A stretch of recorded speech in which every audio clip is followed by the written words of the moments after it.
my pleasure today to introduce our first speaker and the panel. Dr. Michael Johnson has very graciously come to us from SACS COC because as we have grown and looked in new directions, some of the new directions we are looking toward are consortial online degrees.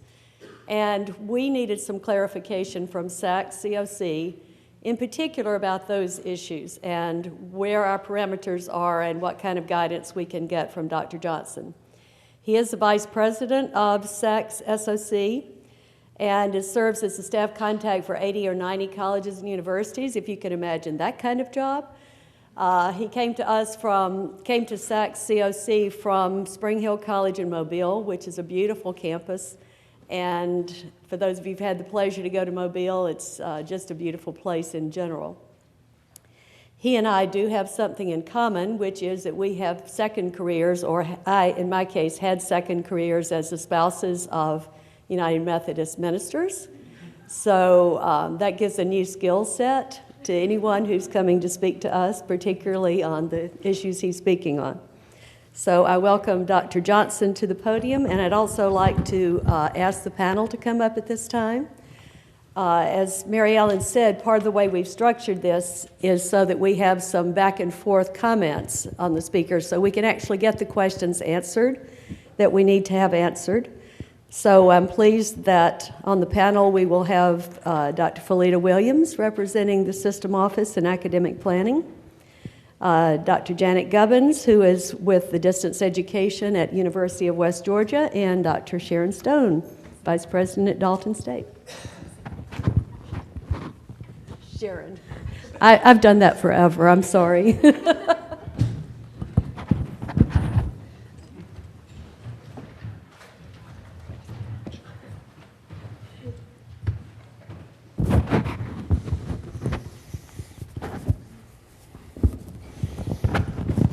Now let me see, what's that line I'm supposed to use? Hi, I'm from SACS and I'm here to help. Isn't that right? I don't know why that always gets a laugh when you say. I do thank you for the invitation to talk with you today. It's always a privilege and a pleasure to work with so many different people from so many different institutions at the same time. That's really a fairly effective way, I think, for someone in my position to be able to share information, since we do work at the institutional level. SACS is a membership organization made up of the colleges and universities that are part of it. And that creates a special challenge, I might add, also, because we do accredit the institutions. We don't accredit systems of institutions. And y'all aren't the only state where sometimes that creates a little bit of a barrier. My goals for this session are pretty straightforward. Let's see if this works. The wonders of Bluetooth. What I want to do is talk about how our standards have changed a little bit, especially recently for those of you who may not have been keeping track with them. I'm going to talk about specifically some standards and SACS related items that have to do with distance education, and then I'm going to talk about consortial relationships. Since y'all are looking at both, I thought it was important for me to deal with both of those areas because they do overlap for other members as well, but we do have some separate policies that pertain to each. A couple of other changes that I think are on the periphery but are also relevant for y'all. And then end with some implications, I think, for adult learning programs in particular, although that may be where we end with the questions as well. Now, prior to joining the Commission on Colleges, I served as the accreditation liaison at the institution where I was down at Spring Hill College. So I know what it feels like to work with SACS. It sort of feels like this. And indeed, we are dealing with a rapidly changing environment. That's sort of the same as what it's all about, rapidly changing. Oh well. Boo. Particularly, I want to talk about what's changing when it comes to the principles of accreditation itself, which is our primary document of our standards. If you haven't been involved in the SACS world in a long time and you saw our standards 15 years ago, you'd be surprised how small it is now compared to what it was. It used to be a novella, and now it's a pamphlet. But we had changes in the principles that were voted on just this last December, and some of those are relevant. We also had a policy statement which went into effect in December of 2010 called Collaborative Academic Arrangements, which I want to make sure that you're aware of. And we also have a policy statement on distance and correspondence education, which I want to make sure that you're aware of as well. Now, why do we end up with all these changes, especially in this area? Well, the changes to the principles, some of that is part of a periodic review. We do have committees that look at the principles from time to time and make changes to them. And this was a periodic scheduled review of the principles that went into effect. The policies arise a little bit more often because of circumstances that may cause the need to have policy changes. One of those circumstances is pressure from the federal government. Excuse me, and that's certainly true in this case. But policies also arise as circumstances create the need to examine some of our practices relative to maintaining quality of academic programs.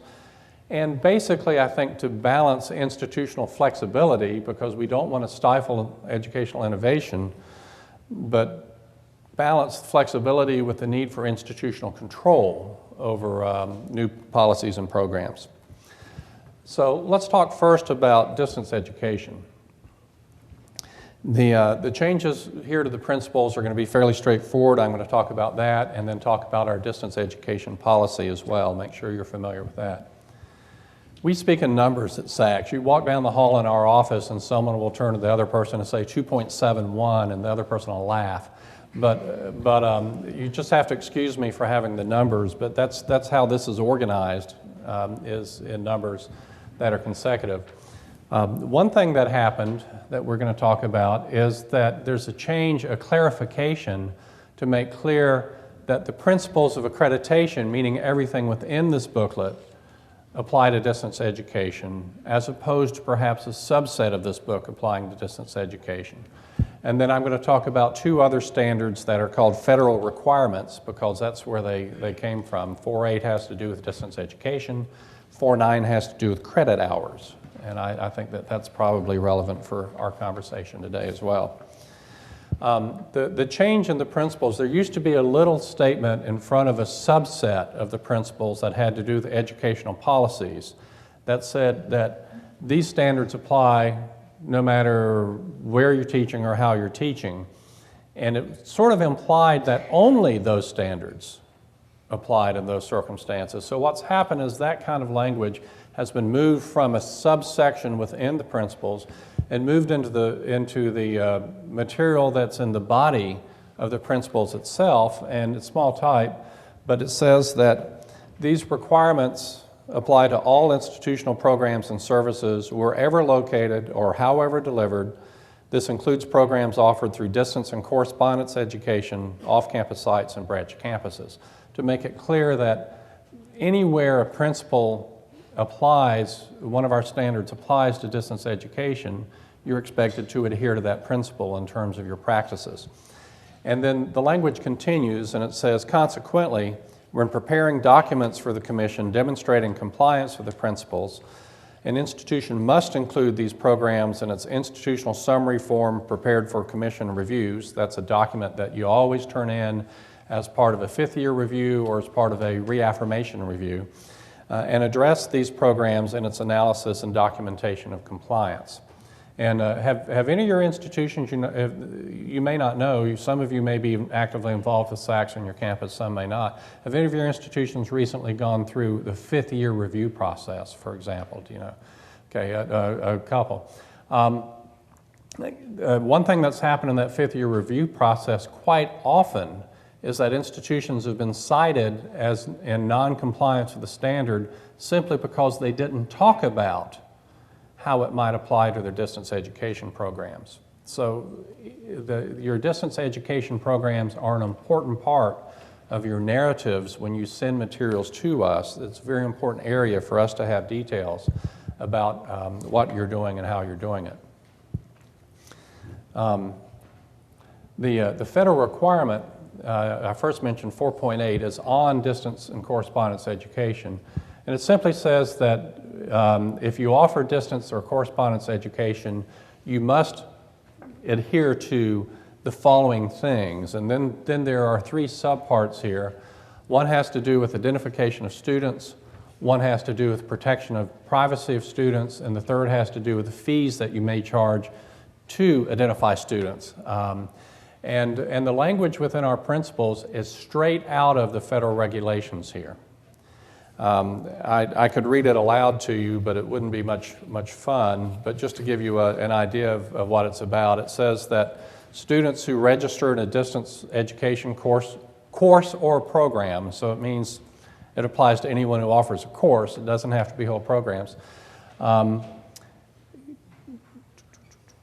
The institution demonstrates that the student who registers in the course or program is the same student who participates in and completes the course or program and receives the credit by verifying the identity of a student who participates by using, at the option of the institution, methods such as, and then it lists 3 methods: secure login and password or passcode, proctored examinations, or other new technologies and practices that are effective.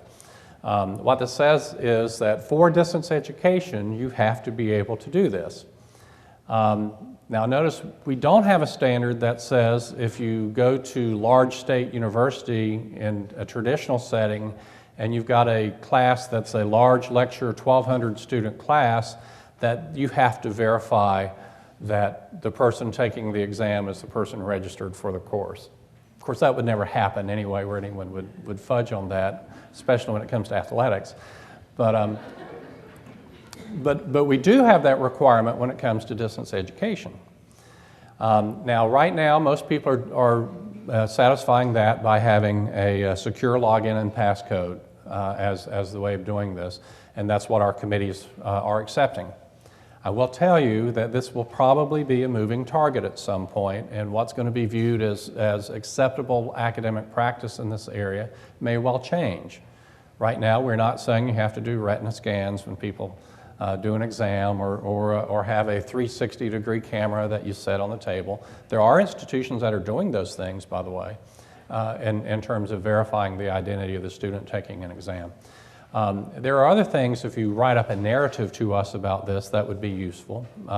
Many of you use software, course management system software that has built into it some safeguards and protections. Some of these are now doing the little things just like your bank does, that it pops up every now and then and asks what's your mother's maiden name, or what's your first dog's name, you know, all those kinds of questions. That's being incorporated into some software systems to help ensure the identity of the person taking an exam. So as I say, this is probably going to be a moving target, but it is something you have to do. Now, the second part of these you probably do, but you have to be aware that the policy says you have to do it in writing, and that's protection of privacy. It says that the institution has a written procedure for protecting the privacy of students enrolled in distance and correspondence education courses or programs. So you need to have a written policy that talks about that somewhere along the way. And anytime we have a standard that requires you to have a written procedure or policy, it's implied that you also enforce that. You implement and enforce that policy, and that it's been approved through appropriate channels and the like. So that's required there, but again, that's straight from the federal regs. And then the third one says that, look, especially with that first one there, student identification issue, if the technology that you utilize to establish student identity necessitates your charging a fee to the student, you have to tell the student. And you have to tell the student in advance. You have to tell the student the way it's worded is at time of registration or enrollment. You tell the student of any projected additional student charges associated with the verification of student identity. I did have a question from a school, a very legitimate question. It seems trivial, but I can see why they were worried about it. That's very active in distance learning, and they do have a means to do this, and they do charge for it. And they've been telling students at the time of admission into the program. The standard says time of registration or enrollment. I don't think we're going to split hairs over that as they're doing it. I think for the most part, committees are going to take that approach, but do be aware that that is a requirement. And if the answer is we don't charge for that, you need to tell us we don't charge for that, because otherwise we don't know whether you just didn't tell us and you do, or whether you don't charge for that. Another requirement I want to mention to you is Federal Requirement 4.9. This is the credit hour policy.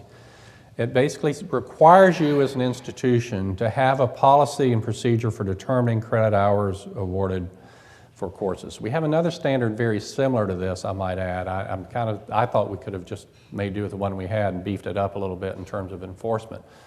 The number, if you want the number, is 3.4.6, which says that you have a method to ensure the appropriateness of both the level and the credits associated with all of your courses.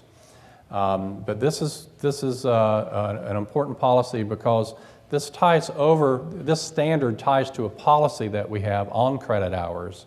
And so if you work in this area, you want to look at the policy as well. And within that policy is the federal definition of a credit hour, which is basically the Carnegie unit, which basically says for each semester hour of instruction, you're going to be offering, you're going to have students meet across a 15-week semester, 1 hour a week, and they're going to do 2 hours of work outside of class for every hour in. That's what the federal definition says. Now, what our policy says is you can deviate from that as is good educational practice.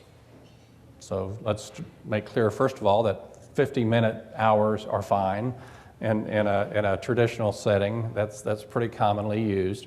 So no one's going to quibble over that. But the reason I'm mentioning that to this group is because one of the most important things I think you need to have in a credit hour policy is a clear explanation of how you determine credits for distance education offered courses, especially if you're offering them in an asynchronous way that will allow students to do multiple courses in a semester. As soon as they finish one, they can start another, for example. That would, closer to a correspondence course kind of framework. You clearly are going to need to do that. And when you get into the realm of distance education, you move very far away from that traditional Carnegie unit. And so you need to start talking about probably student learning outcomes and equivalency of learning outcomes or something like that to be able to make your case. But you're going to have to be able to make your case, and you're going to have to be able to explain it. So it's not intended to stop you from being able to do things, but what it says is you have to think it through in advance. There are plenty of traditional kinds of courses where that's an issue as well. Internships, labs, studio art courses, practicum kinds of course experiences, student teaching, where there are credit hours associated with the coursework, and it certainly doesn't follow your standard Carnegie unit in terms of what's there. But you do need to explain that. And this may be relevant for adult education as well, in the sense that some adult education programs are degree completion programs, and it's very common these days to see them offered in an accelerated framework. I think the burden is going to be on the institution to demonstrate that the learning that is occurring is worthy of the credits that are being awarded. When you start moving to 5-week semesters, and instead of having students meet for, say, 40 to 45 hours of traditional seat time, they're meeting for 20 hours of seat time or something, the burden falls on you, because what the Carnegie definition would be saying is if someone's doing that, take a 3-hour course under the Carnegie idea there. 3-hour course, it says that under the Carnegie unit, is you're in class 3 hours and you're doing 6 hours worth of work out of class for that course. That's 9 hours if my math is right. If you're taking 4 of those in a semester, that's 36 hours that you're spending on your schoolwork. So you've got a full-time job. At 12 to 15 hours, it's a full-time job.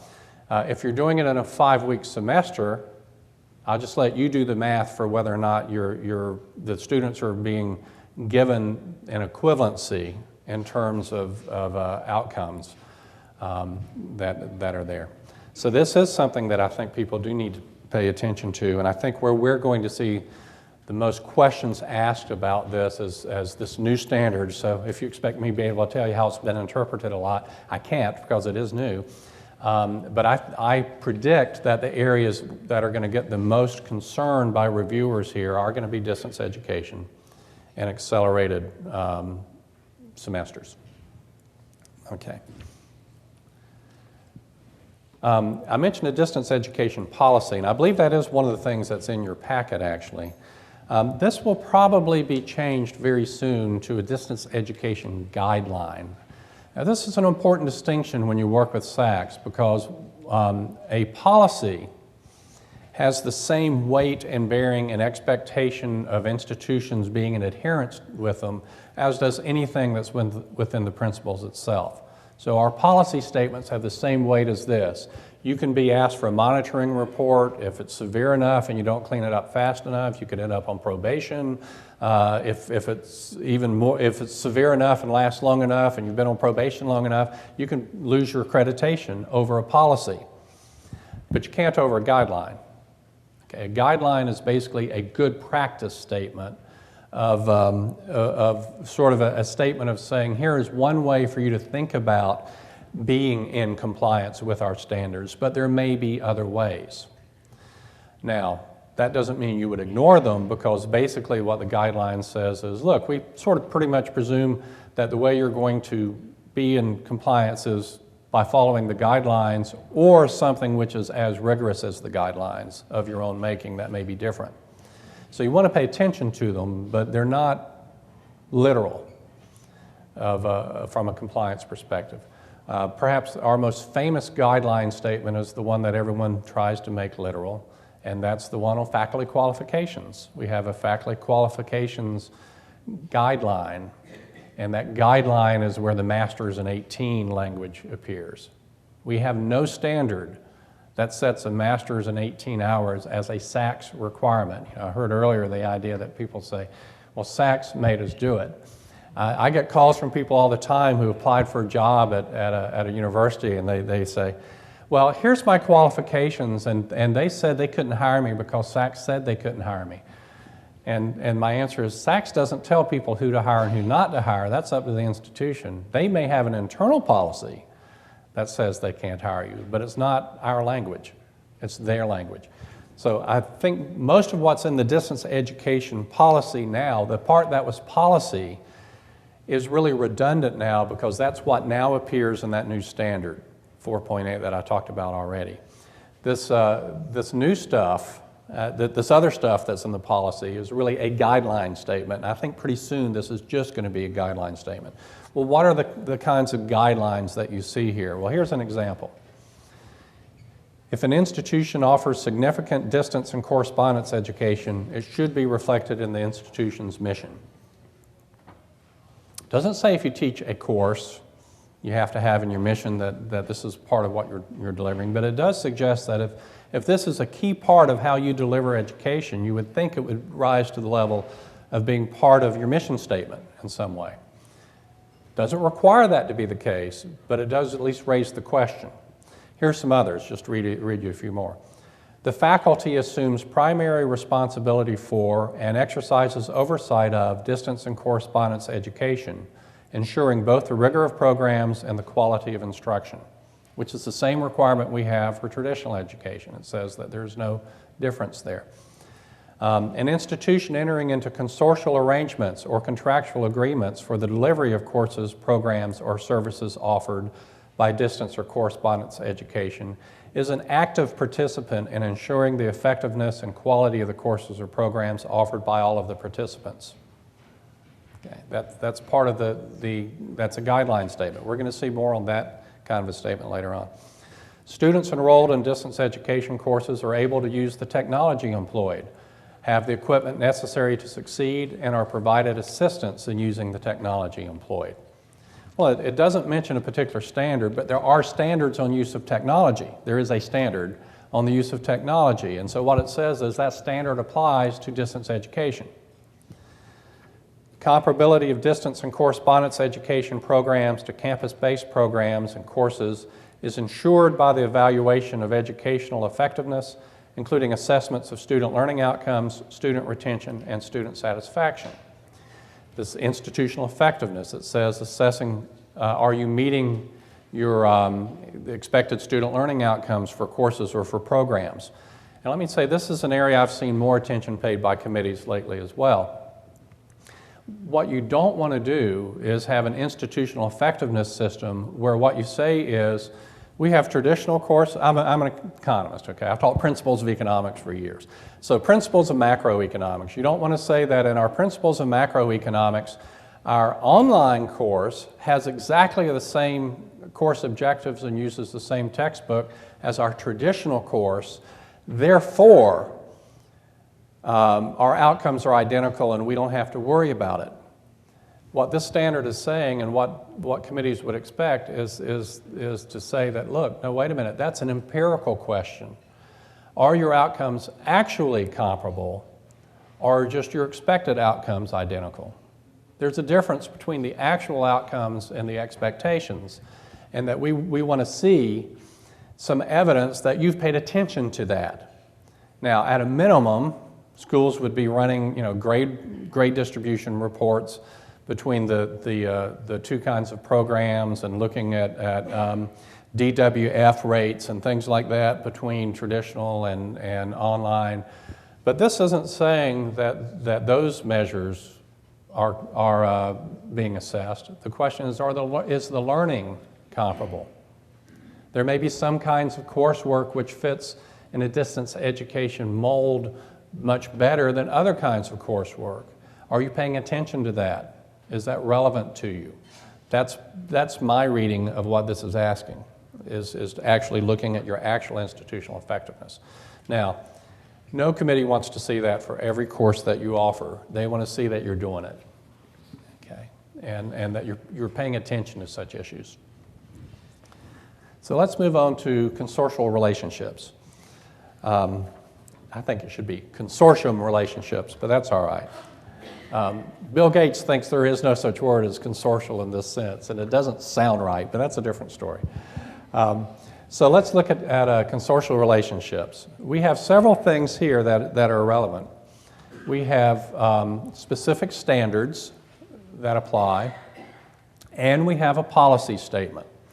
And the standards, in all cases, now refer to the policy statement. One of the reasons why we've had some of the changes in the principles are that we had a situation where our policy, having to do with collaborative academic arrangements, did not match the wording within our principles, where there might be collaborative academic arrangements. They were inconsistent with one another, and we've brought a consistency back there. But it may be some important news for y'all in terms of how that consistency has been brought back in line. It may lead to some changes in operating practices to stay in compliance with the standards. What Standard 347 says is simply, quote, the institution ensures the quality of educational programs and courses offered through consortial relationships or contractual agreements, ensures ongoing compliance with the principles, that whole book, and periodically evaluates the consortial relationship and/or agreement against the mission of the institution, and then it refers to the policy. So what it says is that if you've got these relationships, you're bound by everything in the standards, even if the courses are offered through a consortium. You, the institution, is still responsible for the quality of all that coursework that their students are taking. Doesn't matter if it's originating from someone else or not. You're still responsible for that. Doesn't say you can't do it. It says you're responsible for what happens when you do it. Now, I'm going to show you a slide which is way too wordy in real small print. Those of you in the back will never be able to see this. But that's okay. It's just to mainly show you it was a real long standard. This has to do with undergraduate coursework. And the old standard for undergraduate coursework said that at least 25% of the credit hours required for the degree are earned through instruction offered by the institution awarding the degree. And then it had an exception in the language that had to do with programs where there's a consortium relationship. Here's the new standard, the way it reads now. That exception language is gone. It has been removed from the principles of accreditation.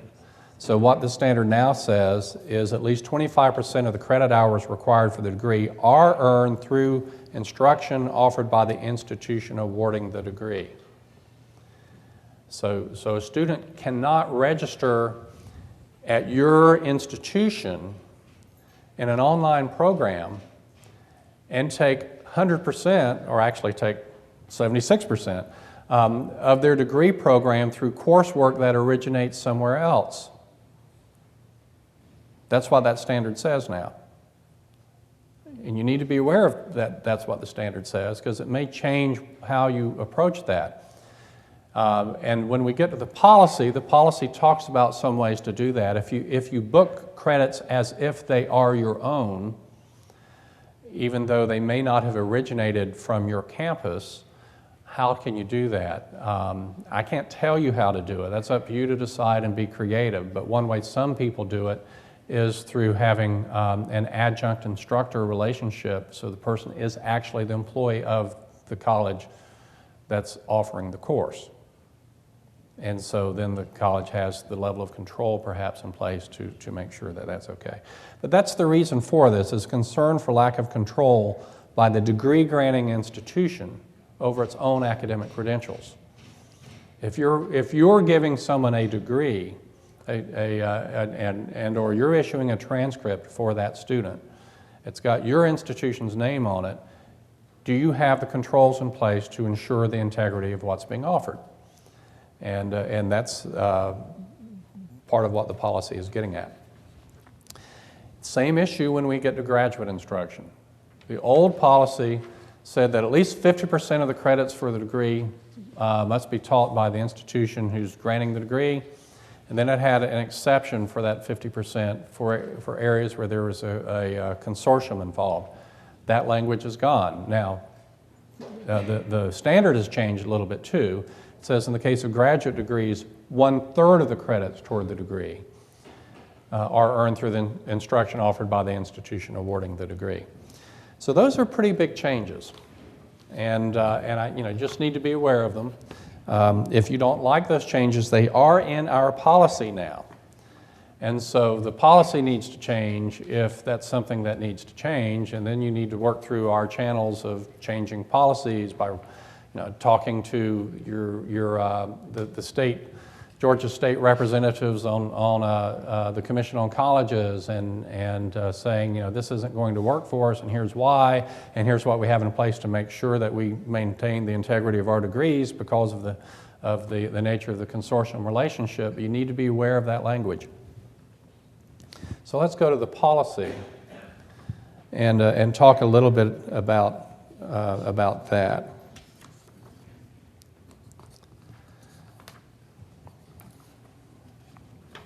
As soon as I find the right page.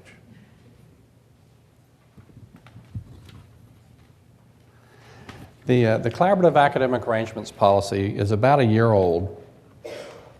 And there's a lot of talk within that policy. A lot of it has to do with international consortium situations, but it's a much broader policy than that. The policy talks about two particular kinds of consortiums in detail.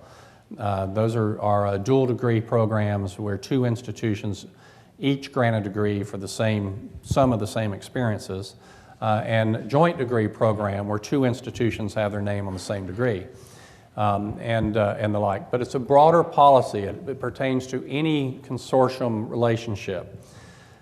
And it says, quote, and this is an important first part, I'm reading from part of the policy now, member institutions, those are each of your schools, not the system office, are responsible for notifying and providing SACS COC with signed final copies of the agreements governing their collaborative academic arrangements. These arrangements must address the requirements set forth in the Collaborative Academic Arrangements Policy and its procedures.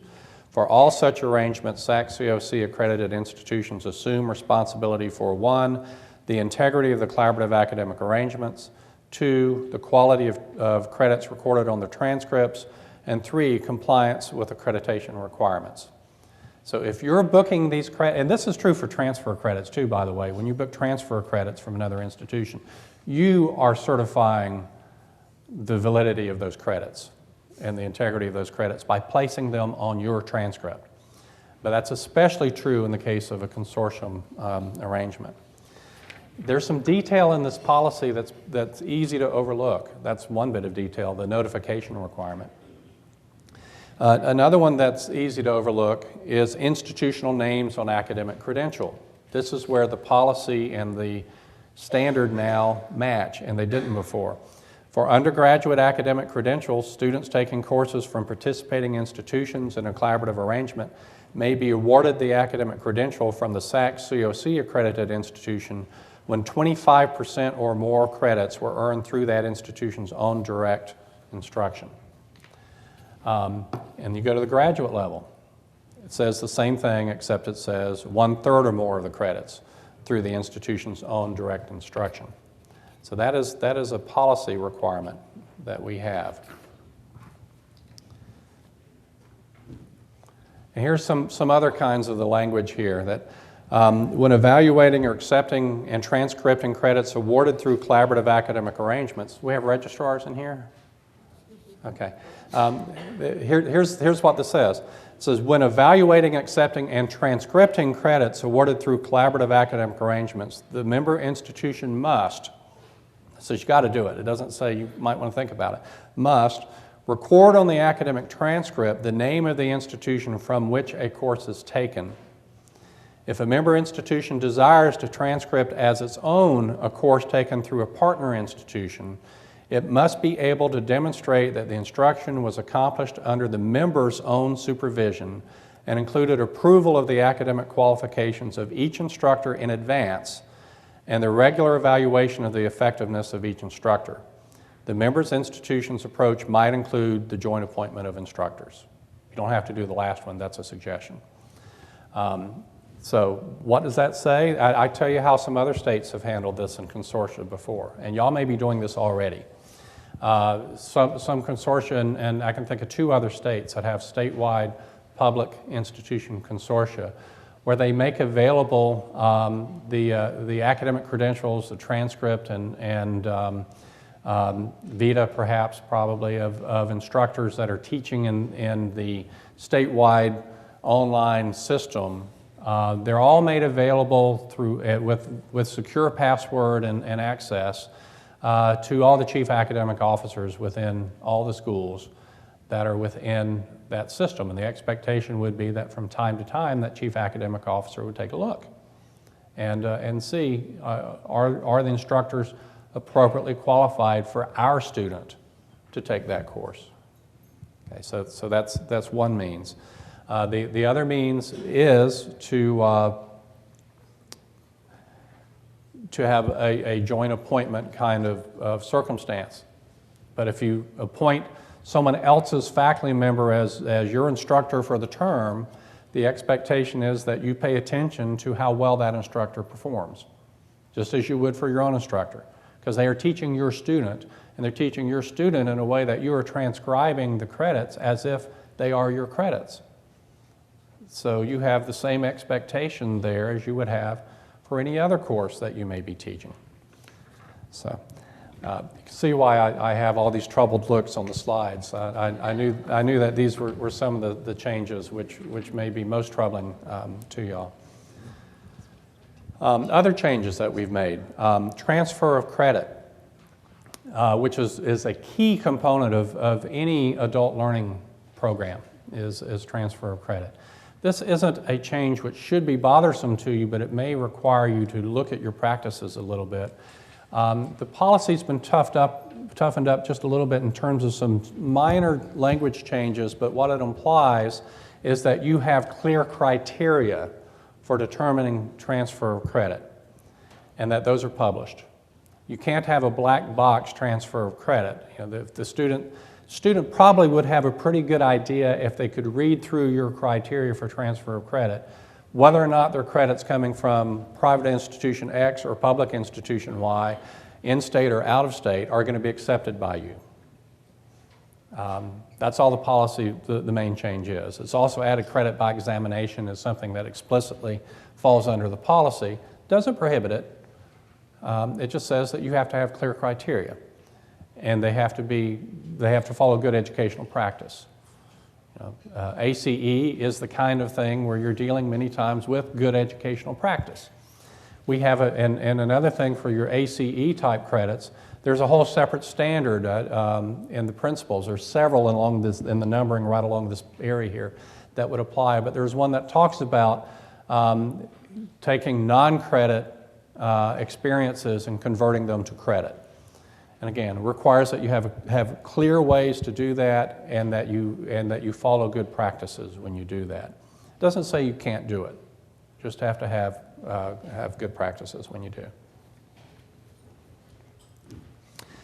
And another thing on degree completion programs, while we're on it, there is a new policy statement having to do with the integrity of the undergraduate degree that I would encourage all of you to look at if you get a chance. What that policy basically says is the undergraduate degree, a bachelor's undergraduate degree, is a bachelor's degree. It is not just degree completion. If you're doing degree completion, you're paying attention to the full 120 hours or so that the student's getting, many of which you're accepting in transfer, and that's perfectly all right. To do that, but that you're paying attention to the full degree, not just the last part of it. And this has arisen largely through some of our other states where we've had very, very rapid growth in the nature of and this is happening in Georgia a lot too right now, I might add, where former level 1 institutions are becoming level 2 institutions. And the problem we've run into where institutions want to treat AAS credits as if they are both non-transferable and transferable. And by entering into articulation relationships where you say, we are going to articulate credit for those AAS credits to apply to a bachelor's degree, but the institution that originates the credits tells us they're non-transferable, therefore we don't need to meet the same standards for faculty qualifications or for course content that we would necessarily feel we would need to meet if they were transferable credits. They can't be both, at least not with the institution's knowledge. If an institution chooses to take your AAS credits and transfer them without your knowledge, they just get a transcript and they do it, that's an issue that we may have with the institution accepting the credits. And we want to say, you need to show us on what basis you thought it was appropriate to do that. If they have a good explanation, everyone goes home happy. But if you willingly enter into an articulation agreement that says those credits are going to be accepted into a bachelor's program, then you're saying you're not telling us they're non-transferable, you're telling us they are transferable, and you need to be consistent with that. So that's that other policy on the integrity of the undergraduate degree deals with those kinds of issues. Okay, now we get to the tricky part. Some of the implications of all this for adult learning and the university system of Georgia and elsewhere. And this is just a list that I come up with of where I think some of the bigger issues arise. For whatever it's worth, I have taught in adult degree programs before. We had a lifelong learning program when I was at Spring Hill College. I also interacted with that program in an administrative perspective since I did chair the business division, and one of the degrees offered was a Bachelor of Science in Business Administration, my degree. And I know some of the issues on both sides of this in terms of, I know how wonderful it can be to teach adult students, how very fulfilling it can be. I also know how important maintaining oversight is in programs, that you maintain academic oversight, for example, of the programs, because I've experienced circumstances where I've had department chairs say, those are adult students, I don't care about them, I only care about my traditional students. And I can tell you when that happens, it's very hard to maintain the academic integrity of what you're doing. So that's not a SACS comment, that's a personal comment. And so I do understand some of this. I think the biggest issue, obviously, that these changes to our standards raise is the very first thing there, and that's in some cases clarifying the degree granting institution. That 25% requirement, or 33%, or 33 1/3%, a third requirement for graduate programs doesn't say that those credits can fall within a consortium. They say those credits originate from the degree granting institution. I think there are ways to fix that, to work within that and still have a very broad-based consortium and to not step on toes of the ideas of pathways and of trying to encourage the credentialing of students. But what it's saying is that we are not interested in just you issuing credentials. We're interested in you educating the students in the process of issuing the credentials and maintaining the academic integrity of those degrees that you're granting. So find a way around that. That's charge number one, I think. I've already mentioned the second one, but I think it is an issue, and that's attention to accelerated and distance programs relative to the credit hour policy. I think that's going to be, it's not insurmountable, but it is something you need to pay attention to. You need to think about on what basis are we offering credit in a distance education course that may be equivalent to the credit that we're offering in a traditional course.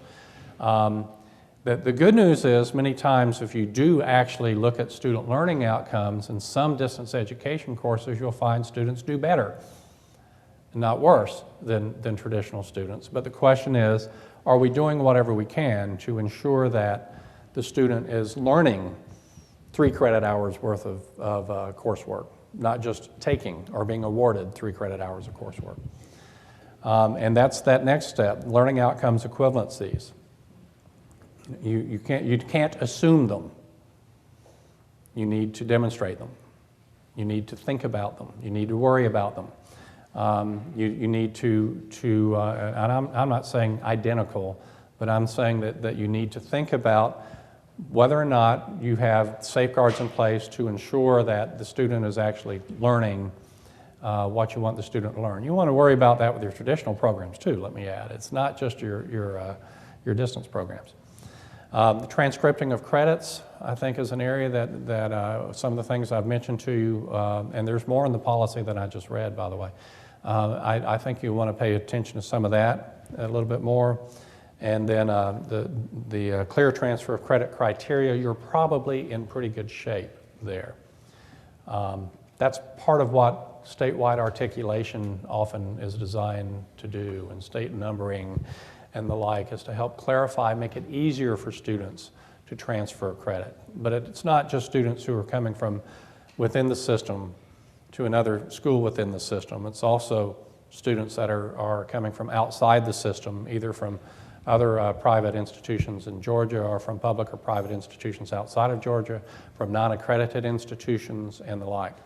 By the way, it is not a good practice to have as your transfer of credit policy a statement that says we will only accept credits from regionally accredited institutions. You have the same obligation in terms of ensuring the quality of the credits, even if they are coming from a regionally accredited institution. And you want to make sure you don't erect a barrier that you then find you can't adhere to the standard. Because you're going to have, especially military. How many of y'all have students bringing in military credits? Okay. A lot of the credits they're bringing in are not from regionally accredited institutions. They may be from DOE recognized institutions, DTEC or other national accreditors. But if your policy says you'll only accept credits from regionally accredited institutions, then you ought to be following your own policy, are you? Your policy ought to match your practice in that case. And the simple fact is you need to investigate whether or not they do. And if they don't, you need to ask, well, do we need to change our practices, or do we need to do a combination of looking at our practices and our policies in that case? And then one last point I want to make is you need to coordinate your activities in this area, because there are lots of policies and procedures, and a lot of these things are substantive changes. The notification of consortium relationships is a substantive change. And so you need to be coordinating with your on-campus institutional liaison for SACS COC. Every school has one. I don't know the names of all of yours, but every school in the system has an accreditation liaison, and that's one of the main things that that person's going to do. And you need to have a policy in place to flag any change you make that might be viewed as a substantive change and make sure it gets reported. Some substantive changes, we only need to be notified. Basically, the consortium, as long as you're in a consortium relationship with other SACS COC accredited schools, all you need to do is notify us of that for the most part. But you do need to do that. If you're entering into a consortium with schools that are not SACS COC accredited, you probably need to have our approval of that. And approval is in advance, not after the fact. You need to be aware of wording in the last higher education amendment that went through the Higher Education Act that explicitly says an accrediting body cannot approve a program retroactively. Okay. So if you have a program that required approval and you did not get approval from us, and there were federal funds involved in that program, there's a high likelihood that you're going to have to repay those funds after the fact because you didn't submit that policy to us, because we have no control over that. We cannot approve a program retroactively. So working with your accreditation liaison in this area is critical. Who in here knows who their accreditation liaison is on campus? Okay, the rest of you need to find out, okay? You really, really do, because that may not be the channel that y'all will use for this, but it's the main channel that we work through on commission staff. Each of your schools has a representative such as me, one of the vice presidents with SACS. And by the way, being a vice president with SACS isn't so great. It's like being a vice president of a bank, you know. There are a lot of us, but there are, I think, 10 of us. But that person is your main point of contact at SACS. That doesn't mean if you email me a question, I won't answer it. I'll answer it and probably look up who your accreditation liaison is and copy the liaison in my answer. But I'll be happy to answer it. But you do have a SACS person who knows your school better than I would know your school, although I know some of y'all because you're my school, and the like. So that's another point that I would suggest for you as an important thing to do. And with that, I'm going to just be quiet and let the panelists, as one of my colleagues said, I talked on the phone earlier this morning, I'm going to duck as things start to be thrown.